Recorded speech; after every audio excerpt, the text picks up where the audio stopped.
And the third email today comes to us from Daem Choudhury, who writes, "Hey John, how are you? I'm doing good, thank you so much.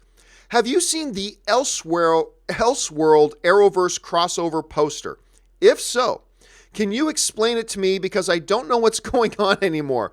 It's weird seeing Stephen Amell as the Flash and Grant Gustin as the Green Arrow." All right, thanks a lot for the question, man. And yeah, my Twitter blew up yesterday. I'm sure a lot of you guys saw your Twitter blow up as well.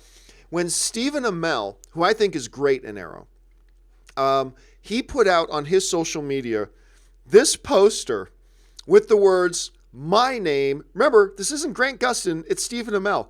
"My name is Barry Allen, and I am the fastest man alive." That's what he tweeted out with this poster of these guys like this, which is hilarious. Now, what's interesting here is that CW has already put out promotional work. Remember, we talked about this just a couple weeks ago. They put out some promotional stuff showing Stephen Amell as Green Arrow, as he normally is, showing Grant Gustin as Flash, and of course, Supergirl.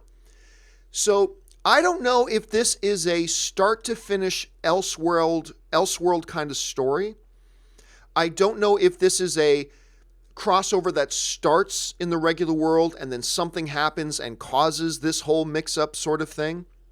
But I'm telling you what, it is really fun seeing these guys. It's great seeing Amell in the Flash costume. I like seeing him in the Flash costume. Seeing Grant Gustin in the Arrow costume too is also really great. Now, it's not the only image coming out from this Arrowverse crossover this year that came out that's got a lot of people talking. A picture kind of came out the other day showing, of course, Stephen Amell, Grant Gustin, and oh, look, Superman in the black costume, which probably should have been our first clue that this was going to be an Elseworld kind of story. This probably should have been the first hint that he's in the black costume. I will tell you this, though.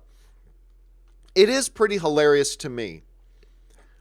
And no offense intended. Believe me, no, I'm just saying I chuckled a bit, right? No offense intended to anybody who felt this way. Please understand. I mean this in not an offensive way at all. I'm just saying from where I'm standing, and it's kind of funny that I had a bunch of people tweeting to me saying, with the picture of the Superman in the black costume, saying, "You know what, John, I wasn't interested now, but seeing him in the black costume, this is going to be awesome." Because of the color of the costume? Now this is going to be awesome. Because the costume's black, that's going to make this incredible. I don't understand that logic, but maybe I'm just missing something. A lot of you guys did. Look, I'm sure they're not doing the, where the black costume came from. I'm sure they're not doing the death of Superman with Doomsday, and then he comes back to life, comes up, but I got to fight off the cyborg. Anyway, I'm sure they're not doing that. To me, this looks like a hell of a lot of fun. One of the great things about this whole Arrowverse thing and their annual crossovers, and I mean this honestly in the most complimentary, best way, because I really believe this is great. And this is one of the advantages of the intelligence Warner Brothers showed by separating their movie universe from their television universe. I've always said that's the way to go. Screw this. Everything has to be a shared universe. Screw that. Screw it. I've always thought Warner Brothers was brilliant for making sure they kept their television and their movie universes separate.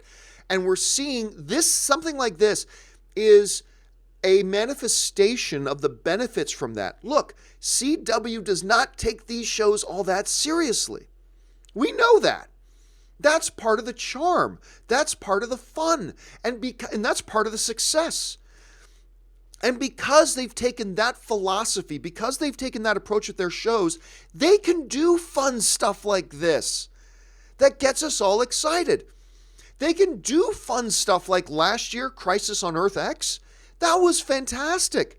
That was a hell of a lot of fun, that Crisis on Earth X. Because of and it's only possible because of the fundamental decision they made to keep their television universe and their movie universes separate so they could have creative freedom and creative flexibility without being bogged down, in the continuity in the movie they do this, so we can't do that in the TV show. Separate it. And this is the type of thing you get when you keep them separate. Look, who knows? The Arrowverse crossover this year could suck. It might, yes. But it's really cool that they do fun stuff like this, and I'm looking forward to it. I really don't care that Superman's in a black costume or not, but seeing that they get to play with these sorts of ideas, I think is great.